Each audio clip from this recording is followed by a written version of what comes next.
Esta es una sesión que corresponde al Congreso Virtual de la Academia Española de Dermatología y Venerología, que por las circunstancias que todos pues sabemos no se puede hacer de forma directa como se ha realizado durante tantos años, sino que recurrimos a la parte virtual.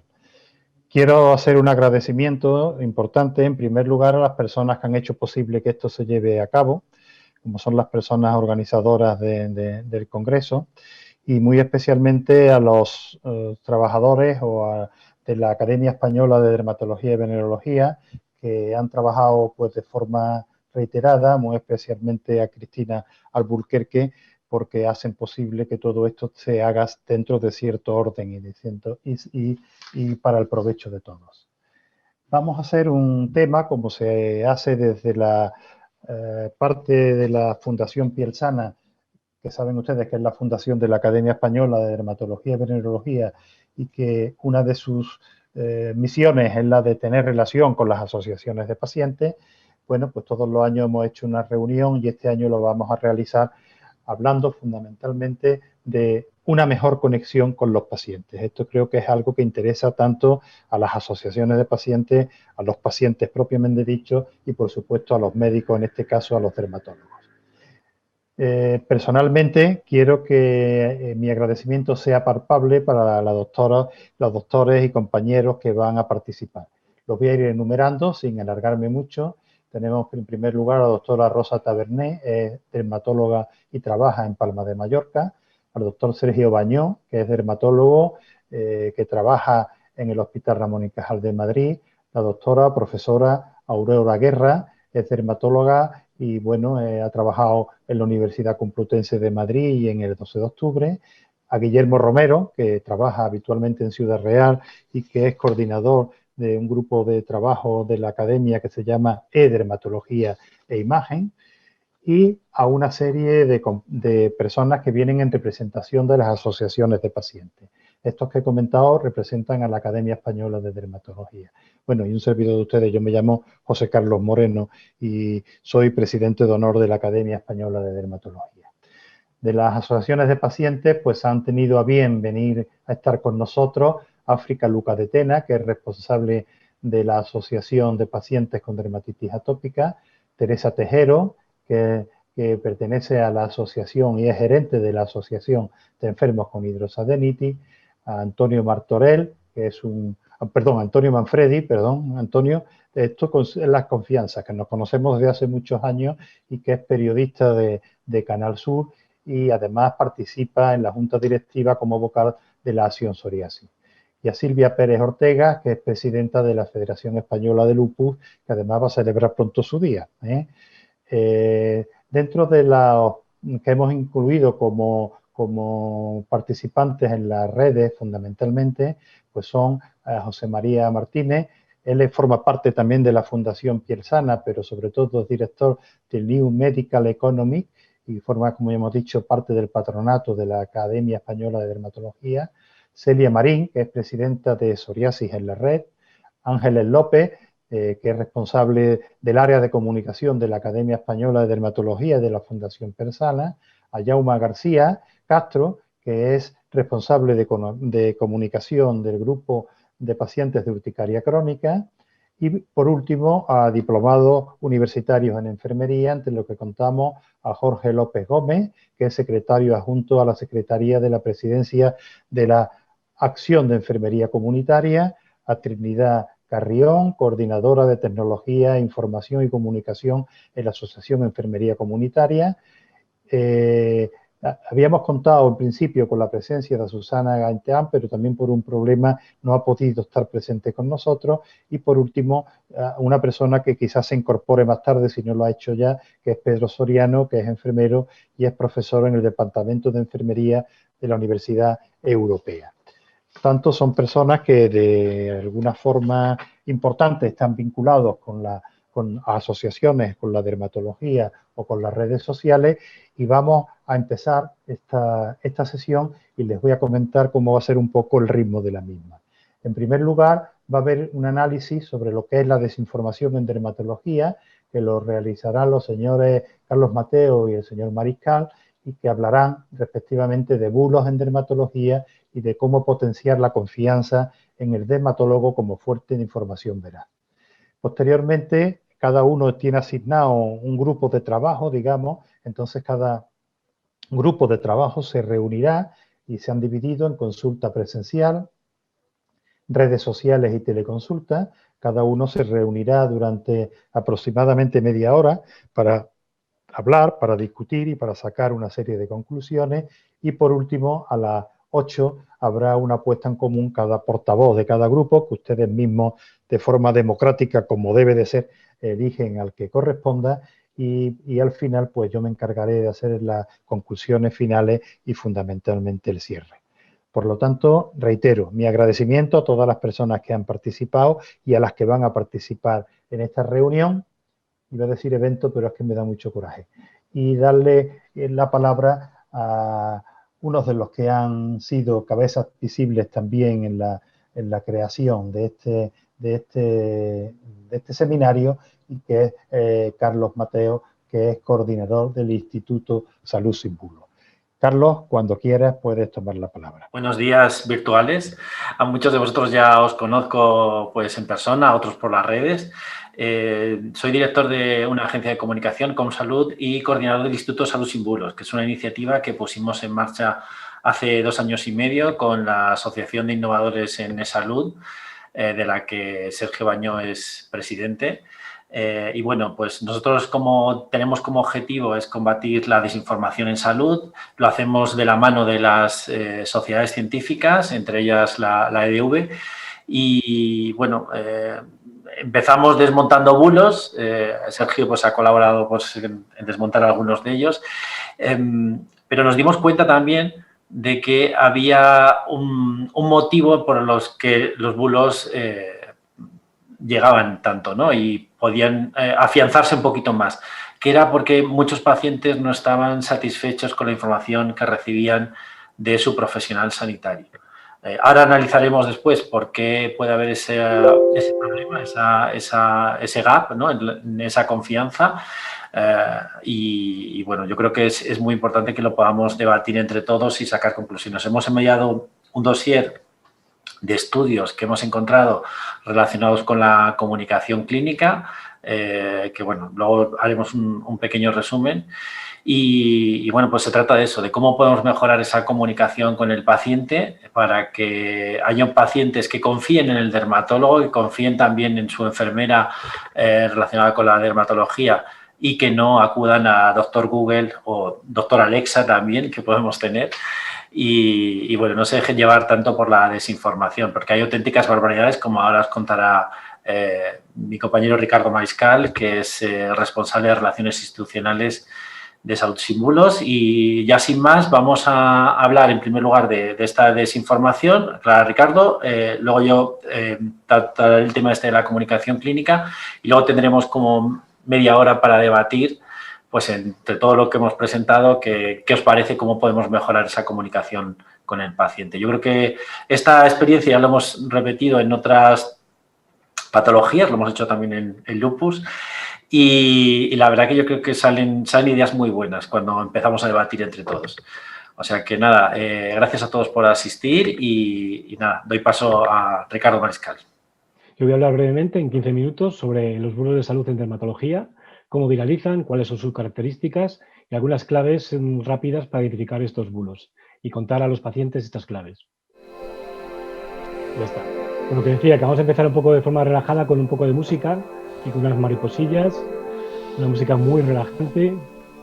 Esto no es para que os durmáis ni nada por el estilo, es por una cosa. Esta música tan relajante, tan agradable, pues está en YouTube, es una música pública. Esta música está en YouTube y además se supone, según sus impulsores, que sirve para curar el acné. Oyes esta música tan relajante y te curas del acné. De forma, además lo dice, para una cara limpia. Bueno, esto es un ejemplo de muchos de los bulos de dermatología que tenemos en las redes sociales y además en YouTube. Y eso es de lo que voy a hablar, de los bulos de dermatología. De estas noticias falsas que están por todas partes. Ahora lo llamamos infodemia. Lo llamamos infodemia porque hay una demanda de información de salud por parte de los ciudadanos Y los medios de comunicación y las redes sociales responden a esa demanda. ¿Qué pasa? Que en toda esta información, pues hay información que no es tal, que son bulos, que son noticias no veraces, y lo que nos interesa es desmontarlos. Es lo que hacemos desde Salud Sin Bulos, como ha comentado muy bien Carlos. Nosotros hicimos hace unas semanas, presentamos un estudio, el tercer estudio de bulos de salud, y hay unas preguntas que nos interesan especialmente para esta pequeña presentación. Una de ellas era si preguntábamos a los profesionales sanitarios si pensaban que la pandemia había hecho aumentar los bulos de salud. ¿Qué nos contestaron? Pues es que en el 92,4% nos dijeron que sí, en el 92,4%, de forma aplastante. Y otra pregunta que hicimos también, que también nos interesa mucho, es cuál era el formato más utilizado para difundir estos bulos. Entonces nos contestaron sobre todo que artículos de Internet, vídeos y audios. Fue lo que contestaron de forma más generalizada los profesionales de la salud a los que preguntamos en esta encuesta. Aquí traigo un estudio que voy a parar un poco en él porque es muy interesante, porque está calentito, recién sacado del horno, el del octubre, de varios dermatólogos españoles que han analizado las fake news en dermatología. Han hecho un estudio analizando páginas web y os cuento un poco cómo era el método, así rápidamente. Analizaron 385 páginas web. Analizaron de redes sociales Facebook, Pinterest, Twitter y Reddit. Habría que preguntarles quizá a los autores por qué no incluyeron YouTube, porque muchos bulos, muchos trucos y curas milagro de dermatología están en YouTube.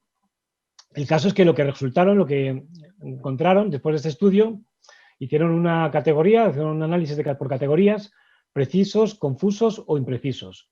Y lo que encontraron es que el 44,7% de las 385 páginas web había contenido compartido que era impreciso. Decían que era impreciso. El 20% lo catalogaron como confuso. Si sumamos 44 y 20, nos da más de la mitad de la información que analizaron como información que no era veraz, que no era rigurosa, que no era precisa. ¿Y qué pasa con esto? Pues lo que concluyeron, además, es que encima esta información imprecisa era la que más interacciones conseguía. No la información precisa, sino la confusa, la imprecisa, es la que conseguía más interacciones. Entonces, ¿qué concluyeron? Pues concluyeron que la mayor parte de los contenidos compartidos en redes sociales están por encima de lo que se puede considerar como aceptable, según estándares de calidad. Y entonces lo que decían es que hay que implementar estrategias para combatir esto y para cambiar esta tendencia. Aquí os voy a poner un ejemplo. Esto que decía, de trucos que hay. Es como una de las mascarillas más sagradas, vamos a necesitar huevo.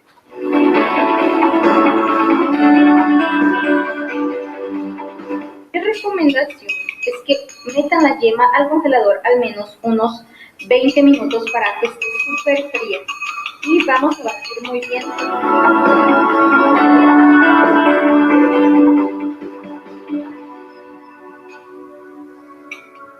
A todas aquellas que sufren de piel grasa le van a añadir el jugo de medio limón. De verdad, esto va a hacer que su piel quede la cosa más matificada del mundo. A ver, este vídeo, que son los trucos que dice que para tener la piel limpia y maravillosa, pues ha tenido más de 8 millones de visionados. Esta es la personaje de YouTube que lo difunde, Tania Redondo. Pero esto no es una excepción, no es un ejemplo aislado. Es que hay muchos vídeos como este en YouTube. Y aquí os voy a poner más ejemplos. Si lo veis bien, pero todos estos son trucos para curar el acné, para curar enfermedades de la piel, y están en YouTube y son abiertos para todos, cualquiera lo puede ver. Sobre todo hay muchos relacionados con acné. Y en todos esos trucos nos dicen que son trucos que funcionan y que son maravillosos. Son perfectos para la salud y que eliminan para siempre las impurezas, el acné y otro tipo de patologías de la piel. Aquí tengo otro ejemplo del acné, pero lo voy a pasar porque si no, no truco, vamos a necesitar aspirina. Y aquí hay un estudio también reciente que analizaba precisamente los mitos relacionados con el acné. Y entre estos mitos pues estaban algunos temas muy comunes relacionados con el estrés, los dulces, las grasas, el sol, la falta de sueño, el sudor, el ejercicio, lácteos. Es un estudio que analiza todos los mitos relacionados con el acné, cosas que se dice que funcionan para el acné. ¿Qué pasa con los bulos de salud? A ver los peligros. ¿Qué pasa? Que todos estos trucos que estamos viendo para curar el acné o para curar patologías, según los hemos visto en YouTube, pues son peligrosos para la salud, no son inocuos. Los bulos de salud no nos preocuparían si no tuvieran consecuencias. Entonces, ¿qué consecuencias tienen? Pues llegan a abandonar tratamientos. Son alternativas muy poco seguras. Luego también, a veces, los bulos de salud lo que buscan es hacer daño a profesionales de la salud y desprestigiar su reputación, acabar con su reputación. Y también con marcas, acabar también con la reputación de marcas. Luego crean falsas alarmas. Y ahora con la pandemia estamos bastante sobrados de alarmas. Luego también difunden pseudoterapias. Ahora hablaré un poco más adelante de una pseudoterapia ahora mismo. Una pseudoterapia que además está muy en redes sociales. Y luego crean confusión. ¿Qué pasa? Que lo que pasa con los ciudadanos, los pacientes, que con este aluvión de información ya no saben distinguir entre lo que es veraz y lo que es un bulo, lo que es falso. Y aquí tenemos, voy a poner como ejemplo, un tratamiento milagro que estos meses ha estado muy en tendencia en las redes sociales, lo hemos visto también en televisión, que es el MMS. El MMS, el dióxido de cloro. ¿Qué pasa con el dióxido de cloro? Los pseudoterapeutas que viven de ello y que lo impulsan en canales de redes sociales, tienen también webs, tienen toda una industria legal en torno a esto, pues lo que dicen es que cura todo tipo de enfermedades. Y entre las enfermedades que dicen que curan, pues nos encontramos, como vemos en esta web, enfermedades de la piel. Ellos dicen que este dióxido de cloro es capaz de curar y de ser eficaz contra lesiones y afecciones de la piel muy diversas. Hablan de psoriasis, acné, heridas, quemaduras, hongos, herpes, de todo, vamos, completamente de todo. Y esto es una web, esto está sacado de una web que ahora mismo también está en internet y de acceso libre para cualquiera. Luego te dan además un protocolo para poder usar este dióxido de cloro, cómo diluirlo, cómo tomarlo y consumirlo. ¿Qué ocurre? Que esto al consumirlo tiene consecuencias, como he dicho. Y las consecuencias las hemos visto hace poco. Hace poco el Ministerio de Sanidad sacó una nota en la que avisaba de que esta solución milagrosa la habían tomado varias personas y se habían intoxicado. Hablaba de 26 intoxicaciones. Pero esto no se queda solo en intoxicaciones. También ha habido muertes por consumir este producto. Pero también sabíamos hace un mes aproximadamente de un niño de 5 años que había muerto en la Argentina al consumir dióxido de cloro. En este caso para curar el coronavirus. Y nos vamos un poco más atrás. O sea, esto no es solo de ahora. Este MMS lleva muchos años con nosotros y no nos conseguimos quitarlo de encima. Sigue habiendo una industria ilegal muy potente. Y esto es un ejemplo de una noticia antigua de una persona que lo tomó para prevenir la malaria y murió. Y murió por consumir el MMS. Por tanto, es que estos bulos de salud son importantes, es muy importante saber combatirlos y saber convencer a los ciudadanos y a los pacientes de la importancia de no difundirlos, de no contribuir a que viralicen. Entonces, ahora vamos con el siguiente punto, que sería cómo nos llegan. ¿Cómo nos llegan estos bulos de salud? Pues principalmente nos llegan por WhatsApp y por Facebook. Pero también, como he dicho, en el caso de los bulos de dermatología, hay muchos en YouTube. Hay muchos trucos milagrosos en YouTube. Luego, para viralizar estos bulos, ¿qué pasa? Pues que ocurre que utilizan también los buscadores. Hay personas y pacientes que en lugar de acudir a su médico, lo que hacen es buscar su enfermedad, buscar tratamientos para su enfermedad en el doctor Google. Lo que pasa con doctor Google es que los resultados que encontramos, en primer lugar, no son los más veraces ni los más rigurosos. A veces son bulos. A veces son simplemente quien ha pagado a Google por aparecer ahí en primer lugar arriba del todo. Y además eso crea desconfianza hacia el médico. ¿Qué pasa? Que el paciente va a su médico, a su profesional sanitario, con lo que ha encontrado el doctor Google. Y a veces confronta al profesional sanitario con esa información no veraz. Luego, otro factor que influye bastante en cómo viralizan los bulos de salud y los bulos de dermatología es el tema de cómo refuerzan nuestras propias convicciones, y a veces nuestros propios miedos y anhelos. Es lo que podemos ver en este chiste, ¿no? Que le dice la hija al padre: no, papá, esa es una noticia falsa. Y dice el padre: pero ¿cómo va a ser falsa si dice justo lo que yo pienso? Pues de eso se aprovechan los bulos de salud, que también refuerzan nuestros anhelos, nuestros miedos y juegan con nuestras emociones. Otra cosa que quería también comentar sobre esto, sobre cómo viralizan estos bulos de salud y bulos de dermatología, es un fenómeno también que ha tenido un gran auge en estos meses de la pandemia, que son los conocidos como preprints. ¿Qué pasa con los preprints? Pues que, como todos sabéis, pues son estudios que no han pasado la revisión por pares, no están revisados. Entonces, por tanto, hay que cogerlos entre alfileres. Y hay medios de comunicación que los publican y los difunden como si fueran verdades absolutas y los sacan de contexto. Pueden ser muy peligrosos también y pueden difundir bulos. Otro factor que influye en la viralización de los bulos de salud y los bulos de dermatología son los denominados, el fenómeno denominado clickbaiting. No sé si os sonará esta palabra, clickbaiting. Bueno, esto es una práctica muy común en los últimos años por parte de portales online. Es el anzuelo de clics. Es titulares llamativos para que des clic y vayas a la noticia. ¿Por qué? Porque muchos de estos medios se financian a través de la publicidad, a través de esos clics. Y aquí traigo algunos ejemplos de titulares llamativos que son titulares de clickbaiting. Son titulares no veraces, titulares impactantes que lo que buscan es que demos allí, demos el clic y vayamos a la noticia, sin importar si eso es algo, tiene algún rigor. Ejemplos. Muchos problemas dermatológicos pueden tratarse mediante la ingesta de probióticos. Rosa mosqueta, un potente regenerador de la piel. Bueno, este me encanta. Todos somos ya cobayas de las multinacionales farmacéuticas. Y otro, cómo lucir 10 años más joven naturalmente en 10 minutos. ¿Qué pasa? Por ejemplo, esta noticia. Tú la ves y dices que esto es imposible. Luego entras dentro del cuerpo de la noticia y la información que proporciona no dice ninguna mentira. Es el titular aquí el que nos da el problema. El titular es el que es exagerado, es impactante. Pay-per-click. Luego, ¿quién está detrás de esta viralización, de esta difusión de bulos? Por un lado hay personajes anónimos que anónimamente los difunden por WhatsApp o por redes sociales. Por otra parte están personajes populares, que a eso también quiero ir, personajes populares que también estos hacen mucho daño. Y luego están los pseudoterapeutas, aquellos que viven de esto, que lo que buscan es un afán lucrativo y que además algunos medios de comunicación desgraciadamente les dan altavoz, que hay un ejemplo. Llega a una zona ácida, No por me da ejemplo, tiempo a poner el vídeo entero. Sobre los personajes populares, sobre las estrellas de cine, quería comentar algo. Un ejemplo muy claro. Hubo una campaña en 2014 que se llamaba No Poo Challenge. ¿Qué pasa? Esto lo impulsaron varias estrellas de cine, como Robert Pattinson, Ewan McGregor, una estrella de la canción como Adele. Y ellos lo que hicieron fue, durante 30 días, no lavarse el pelo con champús. No lavarse el pelo porque decían que los champús y demás que contaminaban el medio ambiente. ¿Qué ocurre? Esto lo hicieron durante 30 días. Pero luego, como ellos tienen muchos seguidores, hay seguidores que esa práctica la siguen haciendo y se convierte en tendencia. Y nos encontramos con que muchos años después de esa campaña que hicieron los famosos, hay youtubers que los siguen haciendo. Aquí tenemos un ejemplo.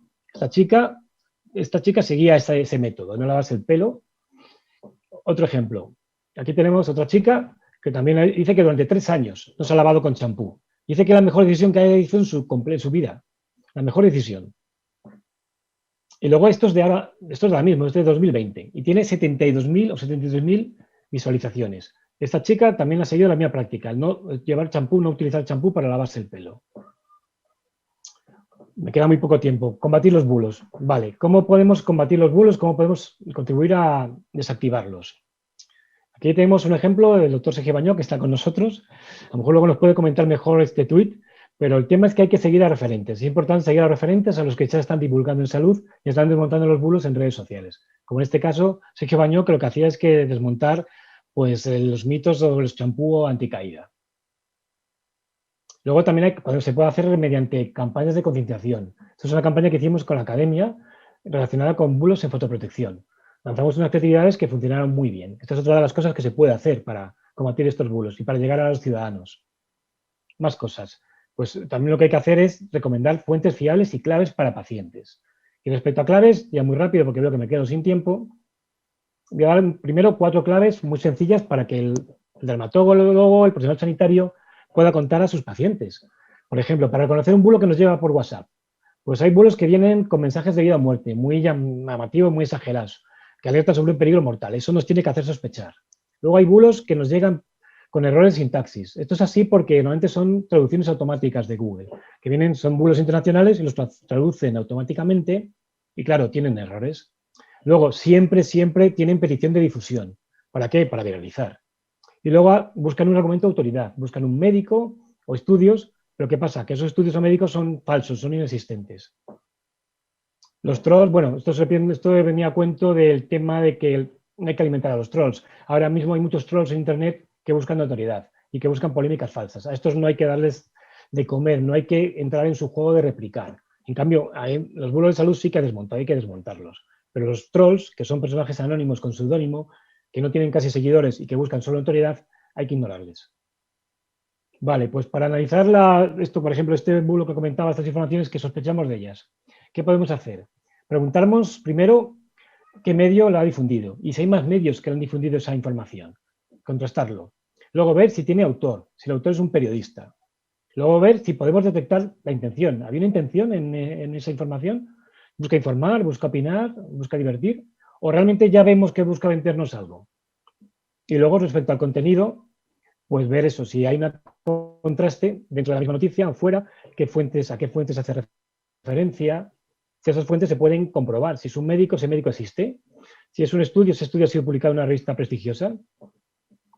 Ya voy a tener que acabar. Estas son las claves rápidas para detectar los bulos. Lo que he comentado antes de crear alarma, de que nos tratan de vender algo, ver si está actualizado, porque a veces son bulos cíclicos que nos llegan cada X tiempo, por estaciones. Luego, si está contextualizado, si tiene un contexto claro o no. Luego, las imágenes, sabe muy fácil contrastar las imágenes con... Hay, por ejemplo, Google Image es muy sencillo. Y luego, si el titular, como he dicho, es un clickbaiting, corresponde con el texto o no. Y luego, si está hipervinculado, si vienen vínculos. Y otras claves finales también para desactivar, para detectar los bulos de salud y los bulos en dermatología, es lo que comentaba antes, si los profesionales sanitarios que citas son auténticos, existen y se puede ver su filiación.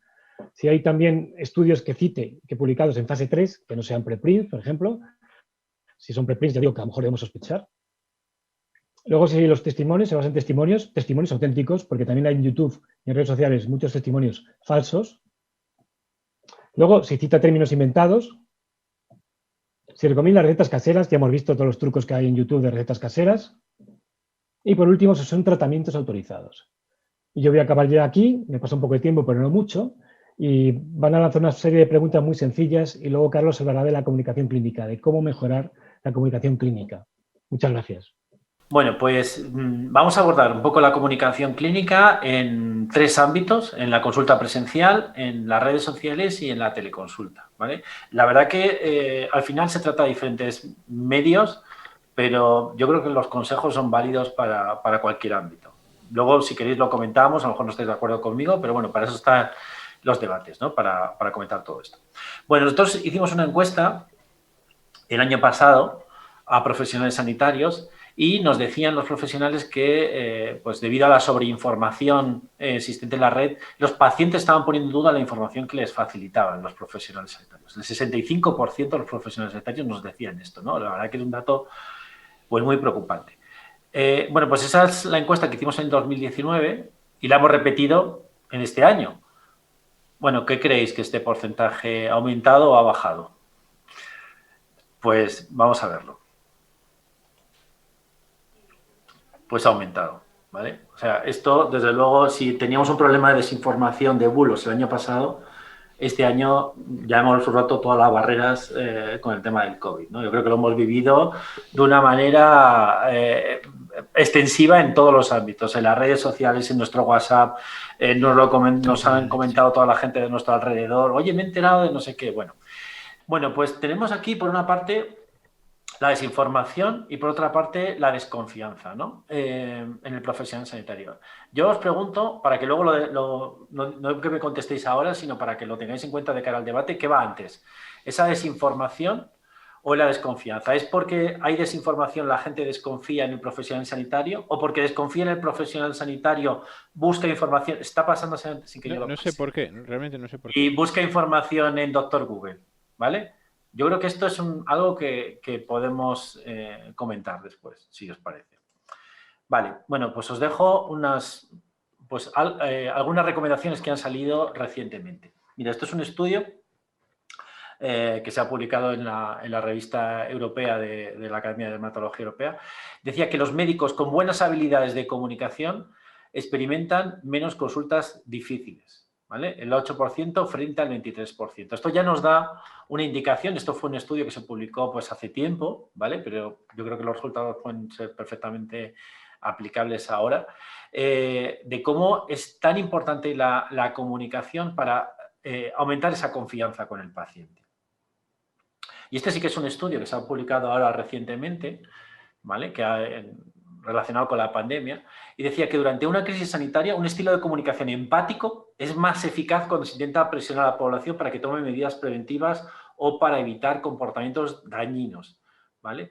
Cuando estamos viendo a población que tiene actitudes irresponsables, cuando vemos a parte de la población que no tiene un comportamiento responsable, que no medita las medidas de seguridad, tenemos que preguntarnos también si a lo mejor es que no tiene esa confianza con el profesional sanitario o no tiene acceso al profesional sanitario.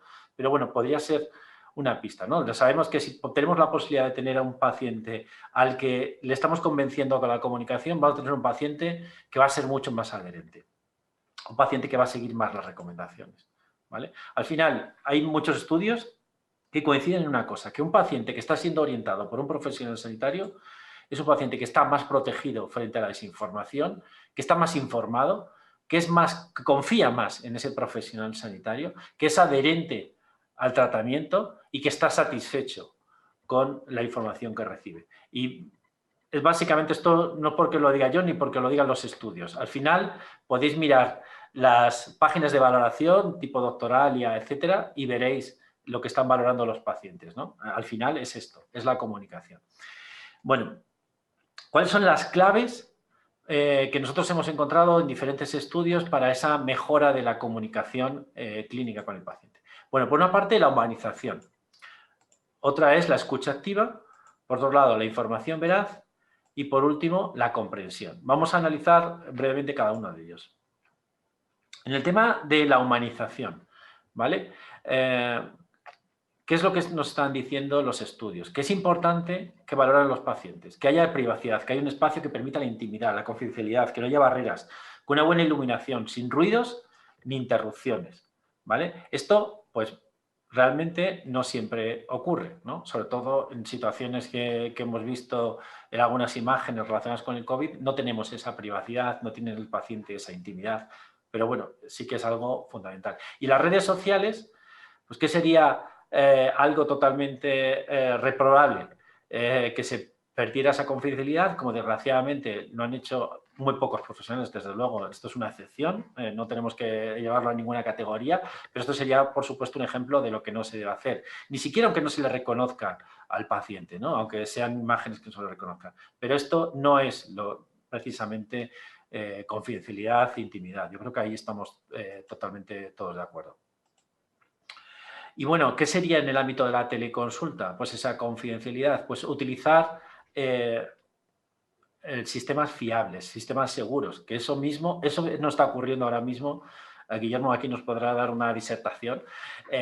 Con Skype no está ocurriendo con WhatsApp, no son redes que se pueden utilizar para hacer teleconsulta, no tienen esa capacidad, esa seguridad, esa encriptación por los dos lados que se requiere para esa confidencialidad, ¿vale? Otro ámbito importante de la humanización es la empatía, ¿vale? ¿En qué consiste esta empatía? Es fijarnos sobre todo en la comunicación no verbal. Mirar a los ojos, sonreír en el momento adecuado, que es verdad que con la mascarilla lo tenemos un poquito más difícil en la consulta presencial. Mostrar cercanía y asertividad. Es algo que se quejan mucho los pacientes, ¿no? Si queréis, luego también lo podemos comentar. Muchos pacientes se quejan que el médico está mirando más al ordenador que al paciente, ¿no? Y creo que es fundamental el que se pueda mirar a los ojos. Es algo que los pacientes valoran y esto, bueno, pues por supuesto es algo más que mirar a los ojos, ¿no? También se trata de hablar a los pacientes, ¿no? Como dice aquí este chiste. ¿Y esto cómo lo podemos llevar a las redes sociales? ¿Cómo puede ser el equivalente a mirar al paciente a los ojos? Bueno, pues aquí tenemos un ejemplo de cómo se puede mirar al paciente a los ojos, ¿no? Yo creo que se trata de compartir, de ser francos y, bueno, pues para eso tenemos también los vídeos en las redes sociales, pues para poder seguir mirando al paciente a los ojos. En teleconsulta, pues lógicamente exactamente lo mismo. Por esto hay muchas recomendaciones relacionadas con la teleconsulta, de que haya una buena iluminación, de que la cámara esté a la altura de los ojos y bueno, pues que haya esa intimidad, esa confidencialidad con el paciente que es absolutamente necesaria. Y vosotros desde la Academia de Dermatología pues habéis publicado en el grupo de Guillermo pues unas recomendaciones que creo fundamentales, es el derecho en la teleconsulta a la autonomía del paciente, a la confidencialidad, que el paciente firme ese consentimiento, ¿vale? Y bueno, pues que haya una protección de datos, que eso por supuesto no se cumple cuando se utilizan otros medios que se han tenido que improvisar en esta época, como puede ser el WhatsApp o Skype, como decía. Vale. Bueno, pues otro punto muy importante es la escucha, ¿no? Es dar al paciente y al familiar, que a veces no se tiene en cuenta, la oportunidad de manifestar sus dudas e inquietudes. Esto yo creo que está claro en el ámbito de la consulta presencial. Y en el ámbito de las redes sociales, ¿cómo lo podemos hacer? Bueno, pues aquí hay muchas maneras, es interaccionar. Esto, pues aquí tenemos a a algunos grandes de las redes sociales como Rosa, Sergio, que bueno, pues interaccionan, ¿no? Se trata de interaccionar, de hablar con otros, de tener conversación en redes sociales y saber qué es lo que están diciendo, preguntar a la audiencia, ¿no? Esto, por ejemplo, aquí he puesto el ejemplo de Ramón Grimal, de Julián Conejo Mir, que lo hace. Esto es una manera de interaccionar, preguntar a otros expertos para que puedan opinar, ¿vale? Y se puede hacer también encuestas, por ejemplo, ¿no? En las redes sociales. Es otra manera de interaccionar con otras personas, saber lo que quieren, escuchar, ¿no? Sus demandas, ¿vale? Como aquí vemos el ejemplo de Ramón. ¿Vale? Esto, pues, en el ámbito de la tecnología, pues, por supuesto, son los chats, utilizando aplicaciones para ello, ¿vale? Y, bueno, pues también el tema de la teleconsulta, pues exactamente lo mismo, ¿no? El poder escuchar las necesidades del paciente, tener esta actitud empática, tener en cuenta sus necesidades. Otro punto importante en la escucha activa es el empoderamiento. Es facilitar herramientas para que el paciente y familiar puedan expresar sus necesidades. Esto, ¿cómo se puede hacer? ¿Qué herramientas podemos utilizar? Bueno, tenemos la herramienta más clásica, más antigua y que realmente ya ni se utiliza porque da muy poca información, es pues está satisfecho, muy satisfecho o es un poco indiferente, ¿no? Esto no sería la mejor herramienta para medirlo, ¿no? Pero sí que se pueden hacer sistemas de escucha, como por ejemplo hemos visto ejemplos muy interesantes durante la pandemia. Ha habido hospitales, por ejemplo, que han permitido que pacientes que tienen imposibilidad de hablar, que son mudos, pues puedan comunicarse con otras personas, con familiares a través de la lengua de signos. Esto sí que sería una manera de tener esa escucha activa con las necesidades del paciente. Y bueno, a mí me gusta también unas recomendaciones que ha sacado en el tema de la teleconsulta la Sociedad de Endocrinología, en el que habla de que esa comunicación utilizando la teleconsulta debe permitir la escucha activa para aportar información, ¿vale? Para promover la autonomía de la persona. Y para eso recomienda incluir cuestionarios periódicos para la valoración de la experiencia del paciente. Ese es un término que se está utilizando ahora constantemente, ¿no? La valoración de la experiencia del paciente, y esto, bueno, lo vemos en los términos científicos como PROMS y PRENS, que yo creo que todos los profesionales que estén aquí pues lo conocéis. Es la percepción del paciente sobre los resultados de salud o sobre el continuo de los procesos, ¿vale?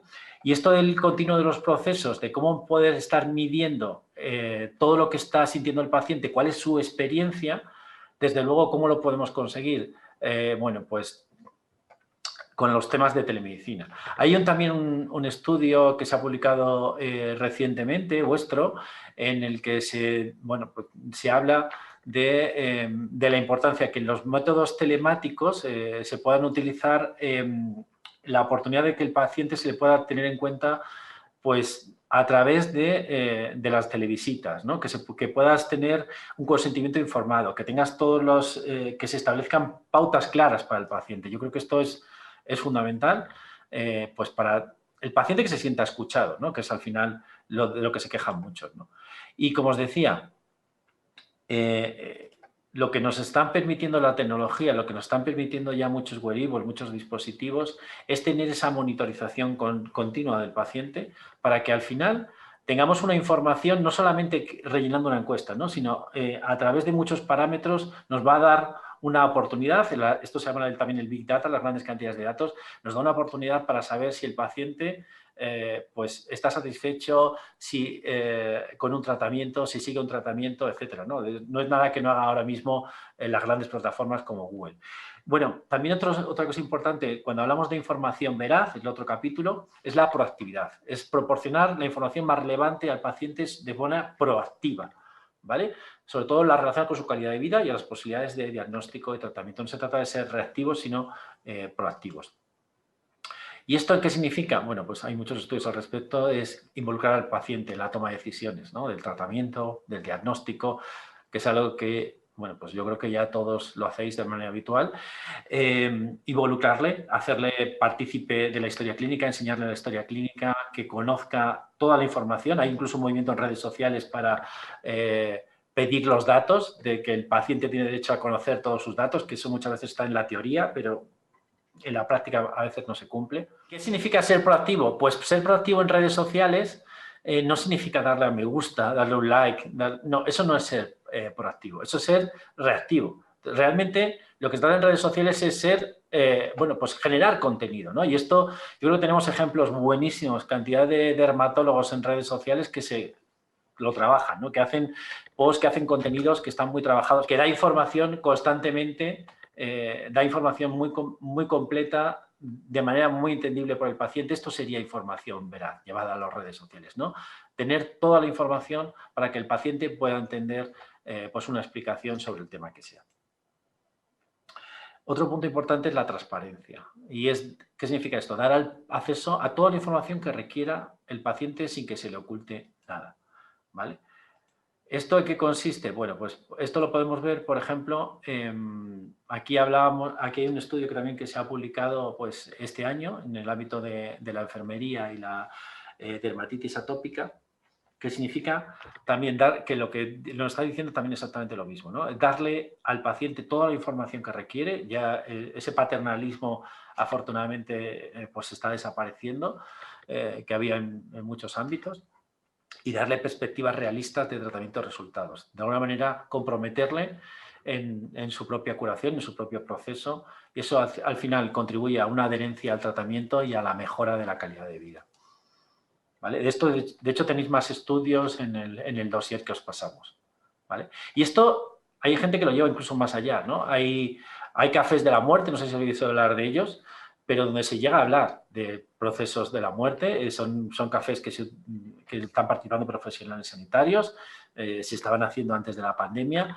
Ahora ya hay muchos menos, lógicamente, están haciendo más virtuales y hay menos, pero es hablar de algo que normalmente ha sido un tabú, ¿no? Y yo creo que la transparencia es algo que aprecian todos los pacientes. En el tema de las malas noticias es fundamental. También hay muchos estudios sobre la comunicación de malas noticias y se habla de todo esto, ¿no? De hablar al paciente de todo. Y esto incluso en redes sociales, pues incluso atreverse a hablar de efectos secundarios. Esto es un farmacéutico muy influyente en redes sociales que habla en relación a un médico sobre un tratamiento que tiene efectos secundarios y este médico pues no lo ha mencionado mucho, ¿no? Y bueno, pues eso se le critica. En las redes sociales sabéis que hay mucho movimiento, decía Ricardo, de haters. Bueno, pues también lo que hay mucho, ahí sí que se aprecia mucho, ya no solo es una cuestión de haters, la transparencia, ¿no? Que cuando se habla de un tratamiento se habla también de los efectos secundarios.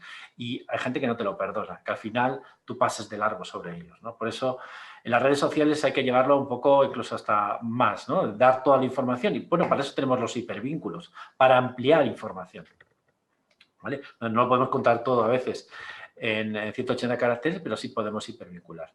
Y en información veraz, ¿cómo podemos también hacerlo? Pues orientando en fuentes fiables, ¿no? Donde recibir y ampliar información, no solamente sobre la patología, sino también recetar asociaciones de pacientes. Yo creo que eso es, los pacientes, no lo creo, hay estudios al respecto que los pacientes lo aprecian y, bueno, pues me alegro también que hayáis visto esa necesidad.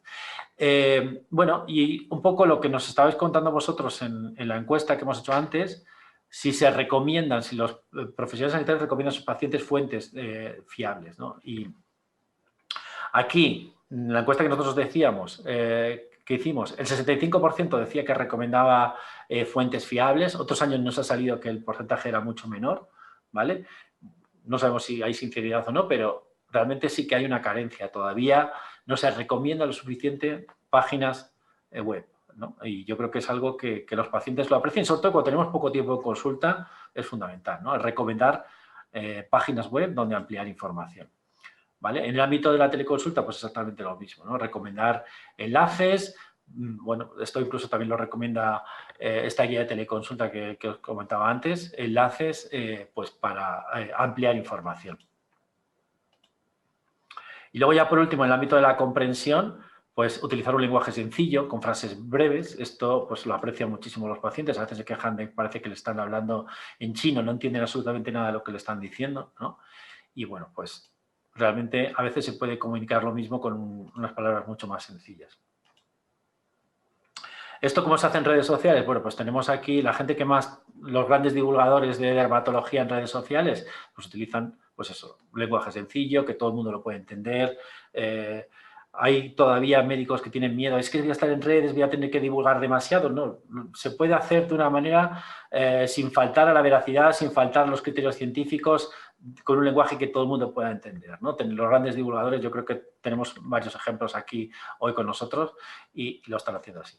Y luego, otro punto importante en este tema de la comprensión es utilizar documentación, apoyarse en información escrita y visual. Esto, hay muchos estudios al respecto, como un paciente que se va con una información únicamente oral es un paciente que muchas veces no se entera de lo que le están diciendo. En cambio, si se lleva algo por escrito o se lleva pues un vídeo el que puede ver, lo va a entender muchísimo mejor, ¿vale? Y, bueno, pues esto lo podemos ver pues con folletos que se puede llevar un paciente, como vosotros, los que elaboráis vosotros, ¿vale? O en redes sociales, pues como os ha comentado Ricardo, pues con acciones, ¿no? En información que le puede ayudar al paciente pues para comprender mejor la información. Ya por último, también es importante la adaptación, es entregar la información de manera adaptada y progresiva para asegurarse de que el paciente asimila lo que le están diciendo, que a veces, sobre todo cuando se trata de malas noticias, es difícil de asimilar cuando hay un shock emocional, ¿vale? En este sentido, pues hay muchos estudios relacionados con las malas noticias, pero lo que todos te dicen es utilizar la empatía, tomar el tiempo para explicar el diagnóstico y las implicaciones y asegurarse de que el paciente entiende lo que le están diciendo.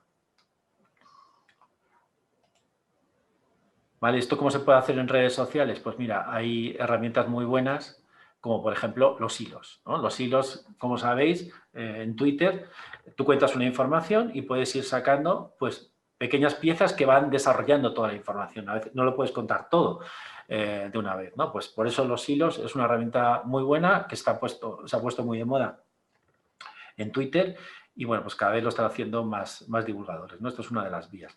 Y luego ya por un último, un consejo final, con lo que cerramos todos, que sean entre cuatro paredes, sea en las redes o sea en teleconsulta, al final todo comunica, todo puede influir en la curación del paciente.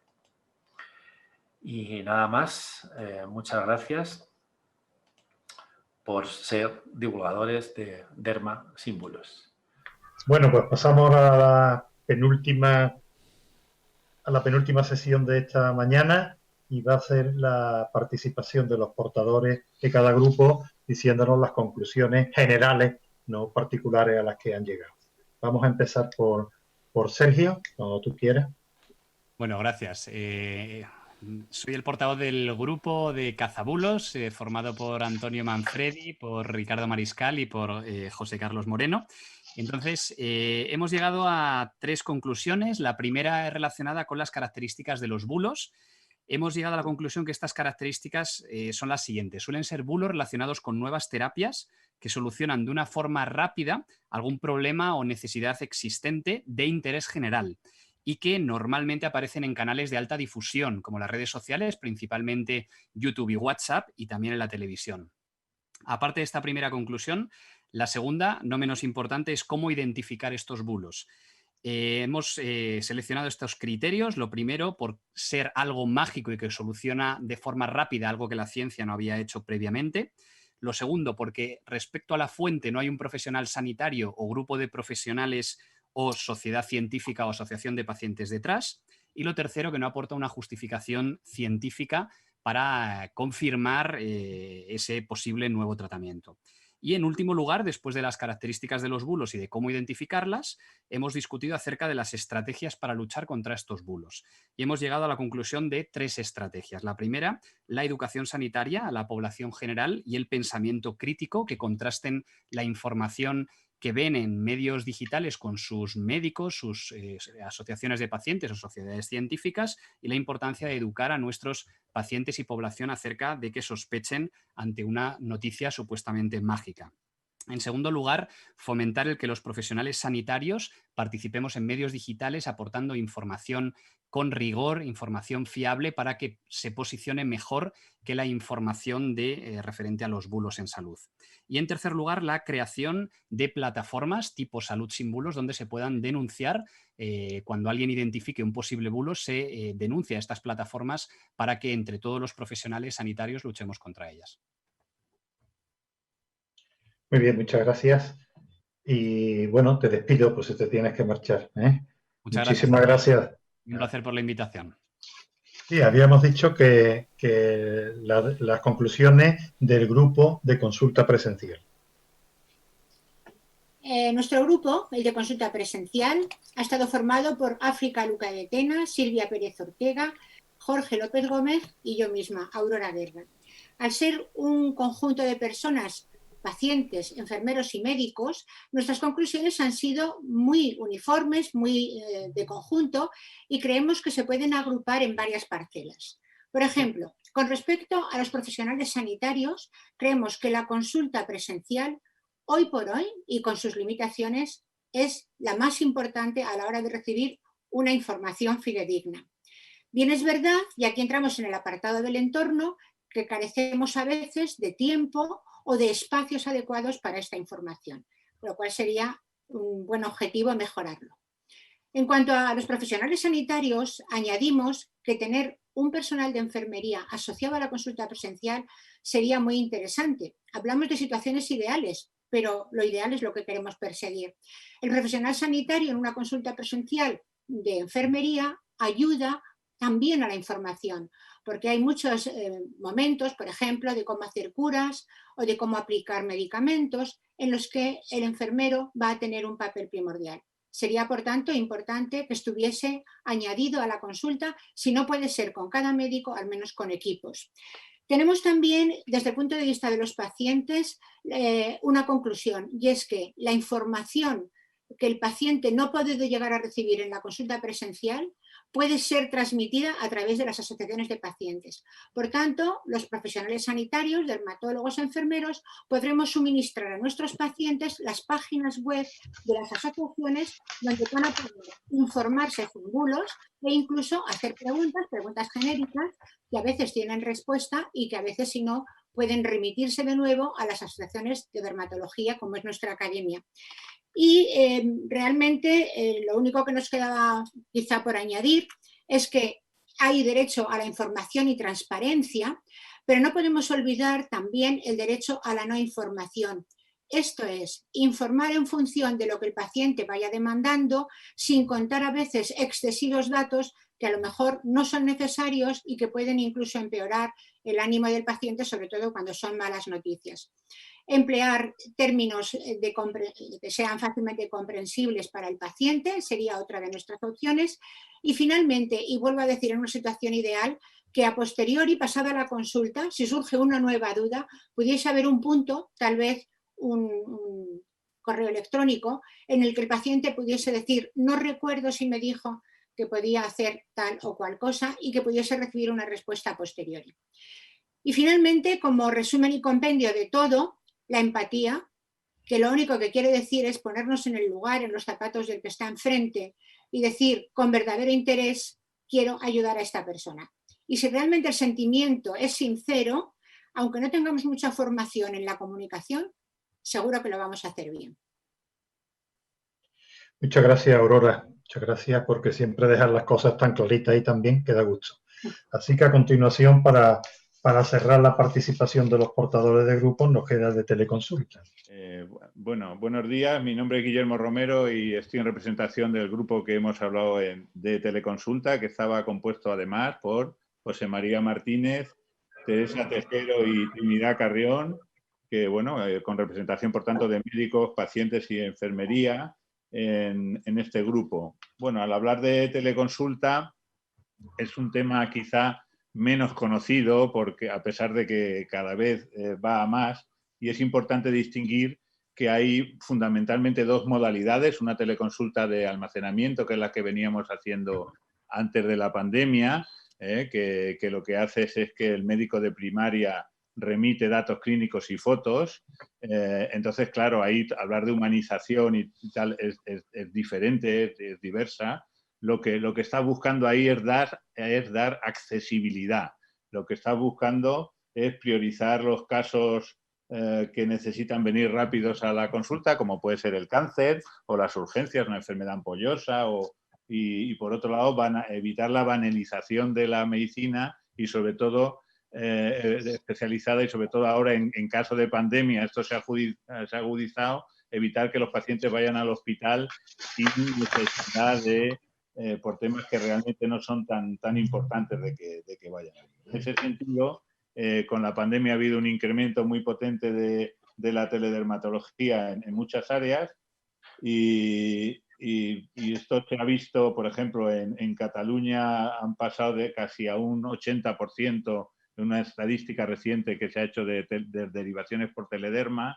En junio en SESCAN hemos pasado al 100%, pero claro, estamos hablando de un tipo de comunicación del médico, del paciente a través de su médico de primaria con el dermatólogo para facilitar el acceso, no para el tema de la comunicación, sino lo que queremos aquí es que los tumores sean vistos rápidos y las urgencias sean vistas rápidas y de forma eficaz.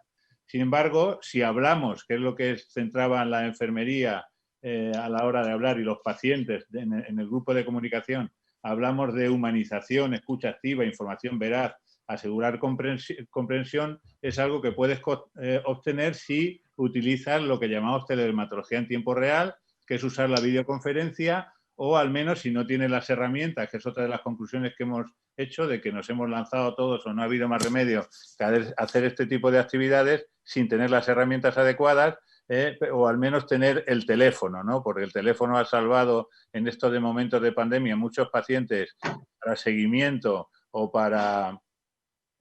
a veces incluso consultas de primeras, pero por lo menos le dabas acceso y los pacientes, a pesar de ser una comunicación menor, que puede faltar muchas de esas partes que decimos, pues no deja de ser humana, puedes tener una escucha activa, puedes dar información veraz y puedes asegurar comprensión de la información que tú das, si luego lo complementas con una serie de herramientas como pueden ser hacer llegar un informe escrito, que eso lo hacemos en mi hospital, siempre el informe, están metiendo los datos del informe en la historia clínica, mandas el informe y también, como ha comentado antes Carlos, el tema de recetar, digamos, web, como son universidades o asociaciones de pacientes, o sociedades científicas donde el paciente puede aumentar esa información no con bulos, sino con información veraz que le va a permitir ampliar todos esos conocimientos. Entonces, bueno, a modo de resumen, teleconsulta o teledermatología es dermatología y puede ser igualmente humana cuando tú haces videoconferencia o consulta telefónica directa, y cuando haces la teledermatología que hemos hecho siempre de almacenamiento, le falta esa parte, pero al paciente le das acceso rápido, por ejemplo el SESCAN, que estamos haciendo el 100% de las derivaciones así, en menos de 48 horas estamos dando respuestas y un melanoma a la semana siguiente lo estás operando y un pénfigo o un penfigoide lo puedes ver al día siguiente en la consulta. Entonces buscas otro tipo de respuestas, no esa humanización sino la accesibilidad, pero sí puede dar accesibilidad y llegar a los hogares que han estado abandonados, digamos, en la pandemia gracias a sistemas de videoconferencia o de teléfono, simplemente si tuviéramos las herramientas adecuadas que nos faltan. Muy bien, muchas gracias, Guillermo. También creo que queda la cosa muy clara. Y por último, ahora sí, Rosa, las redes sociales. Hola, buenos días. Estoy en representación de la mesa de redes sociales con Celia Marín, Pedro Soriano y Jaume García. Y bueno, lo que hemos un poco concluido es enfocar el uso de que hacemos de las redes sociales, tanto pacientes como profesionales, desde dos puntos de vista, ¿no? Primero, desde el punto de vista de la información como herramienta informativa, y ahí un poco lo disgregamos en 3 puntos más, ¿no? De paciente a paciente, porque muchas veces los pacientes se comunican entre ellos a través de las redes sociales y ahí entendemos que la finalidad de esa manera de hacer pues es más la de divulgar contenido de rigor. También de sanitario a paciente, que eso lo que hacemos los que nos dedicamos un poquito más a esto es intentar generar contenido y por supuesto también divulgarlo y permitir que otros pacientes también accedan a ese contenido. Y por último, pero también es importante, un poco la manera de relacionarse desde el paciente al sanitario, ¿no? Es decir, de cómo el sanitario puede descubrir a través de las redes sociales, conocer la experiencia del paciente, y eso nos permitirá mejorar la empatía a través de lo que se vendría a llamar el paciente activo. Pero las redes sociales no son solo una herramienta de información, sino que también pensamos que son una herramienta de formación, y eso es un objetivo que tampoco no podemos despreciarlo, y deberíamos aprovechar el potencial que tienen para enfocarlo también desde este otro punto de vista, ¿no? La horizontalidad que nos proporcionan las redes sociales, esa democratización que siempre se dice, pues nos permitiría elaborar acciones específicas de formación de los pacientes y de los profesionales. Ahí Pedro Soriano, con su movimiento FC Paciente, pues es la persona seguramente más adecuada para hablar de ello, pero también a través de cosas como los días mundiales, como hilos de Twitter o Twitchats, son herramientas que podríamos aprovechar. Y para finalizar, pues todo ello un poco para enganchar, para viralizar ese contenido y esa herramienta formativa, pues deberíamos un poco hacer un pensamiento e intentar cambiar un poco la manera de expresarnos, ¿no? Para llegar a quien queremos llegar, utilizando un lenguaje cercano. Necesitamos adaptar el lenguaje al de nuestros pacientes y utilizar no solo las típicas redes sociales que todos conocemos, sino otras herramientas que también pueden ser de mucha utilidad y que están despegando a día de hoy, como por ejemplo los podcasts que tienen mucha proyección, ¿no? Seguramente nos faltan conocimientos técnicos a la mayoría de nosotros, algunos los hemos tenido que ir aprendiendo con la experiencia, con el paso a paso, pero conocimientos SEO, saber lo que son los Google Trends para anticiparse e intentar hacer ese contenido que la gente demanda. Y eso es lo que nos ha dado tiempo a discutir, pero hubiéramos seguido mucho rato. Muchas gracias, Rosa, y muchas gracias a los componentes. Por último, despedir la reunión. Yo quería sintetizar un poco lo que se ha ido comentando, decir que quizá un poco la misión de nosotros es humanizar nuestro contacto con los pacientes, informar de forma fehaciente y clara, como acaba de decirnos Rosa, ser serios, muy serios en las redes sociales y estar siempre a disposición de aquellos medios de comunicación que necesiten un consejo acertado por parte del dermatólogo. Creo que es importante también decir que aquí se refuerza, y ojalá sea un primer paso para seguir hacia adelante, el que exista unas estrechas relaciones entre médicos, en este caso dermatólogos, asociaciones de pacientes, enfermería, redes sociales y la sociedad científica. Creo que esa es la base en la que podemos seguir luchando para tener una mejor información. Quiero, por último, primero disculparla. Si hemos tratado de hacer un panel lo más completo posible, seguramente que algunas personas importantes se nos han olvidado. Yo quiero pedirle disculpas y para otras ocasiones las tendremos presentes, y sobre todo agradecer a todas las personas que han participado, independientemente de la estamento al que pertenezcan, agradecerle su participación en mi nombre personal, desde luego, pero sobre todo de la Academia Española de Dermatología y Venerología. Y sobre todo también, por último, agradecer la buena idea que ha tenido a Salud Sin Bulos y que nos ha reunido hoy aquí para que debatamos sobre cosas que me parecen muy interesantes, y al servicio técnico de CIES, que como siempre pues ha sido impecable. Muchas gracias a todos y sobre todo cuidaros mucho.